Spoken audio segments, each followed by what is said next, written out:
realize that the Bible is in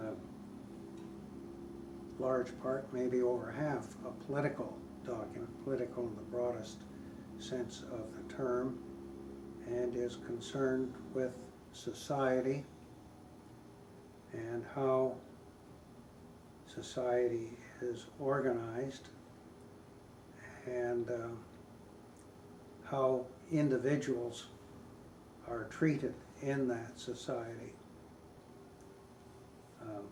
Both of these societies, the Egyptian and then subsequently the Jewish or the Old Testament society, were politically oppressive, economically exploitive, and both of these phenomena were religiously legitimated. And the prophets of the Old Testament railed against those evils, indicating that they were contrary to God's law, as did Jesus and subsequently Paul in the New Testament. The Hebrew Scriptures is very strong on the concept of justice. It's one of the core ideas that develops as time goes on, and in every case it is linked to God's covenant with Israel. It is this plan that God has for the whole of creation, which is associated with Abraham and Abraham's descendants, Abraham and Sarah and their descendants, as it goes down through history.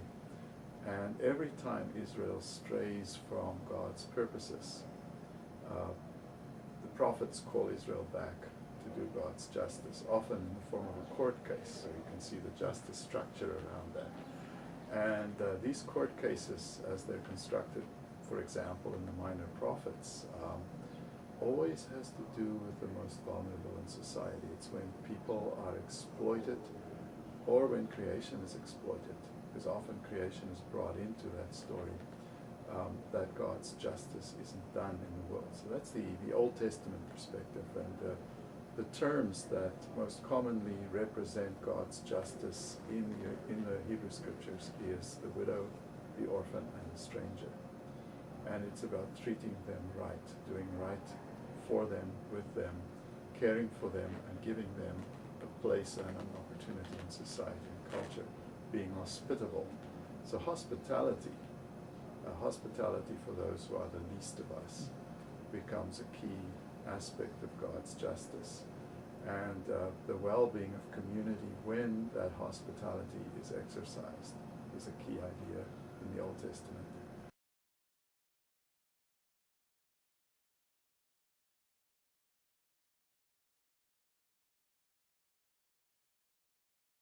And Isaiah 58 has been one forever, and that's one that I think a lot of people go back to. But for me, that was the one that opened my eyes at the very beginning. Like, I had never even, I was in first year university, I'd never thought about this. I was so isolated and probably truly privileged and just not very knowledgeable. And I was in a service, and it was Isaiah 58, and it was the passage around, like, is this not the fast I've required from you? I don't want your religiosity. I don't want you making sure you're in the pew every Sunday and that you're tithing just this amount because that's what's required of you. But how much are you thinking about loosing the chains of those who are oppressed and caring for the widow and the orphan? And he refers to justice a lot in that passage. And then he actually talks of promise. You do that, and it's like a noonday sun, like light is upon you and my favor is upon you.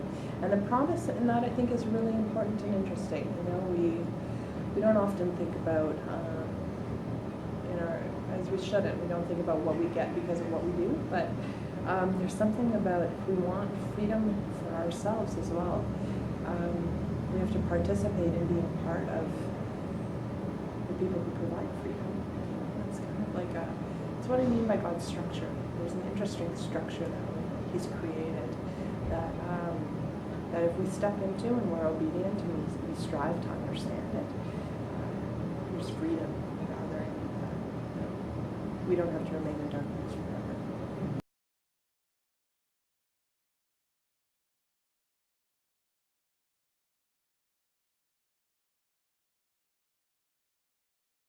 one story which doesn't seem to be immediately about justice, which I think is an indicative of God's rather contrary nature with regard to fairness, is the story of Elijah going to feed a woman and her son in a time of famine. He doesn't do that to those who think that they'll be fed. He doesn't do it to the self-righteous Jews who presume that God's on their side. He does it to somebody who's from a tribe which sometimes is hostile to the Jews. And that is indicative of how God has an impartial kind of understanding of justice.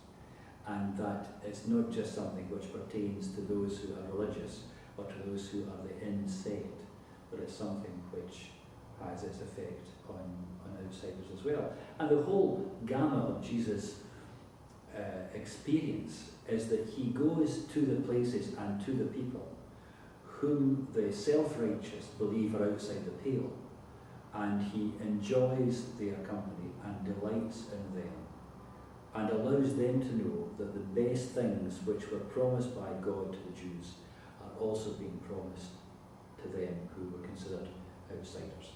And so the whole notion of deserts, because we are devout Jews, we deserve this, all that goes, and the generosity of God overflows to those who are outside the pale.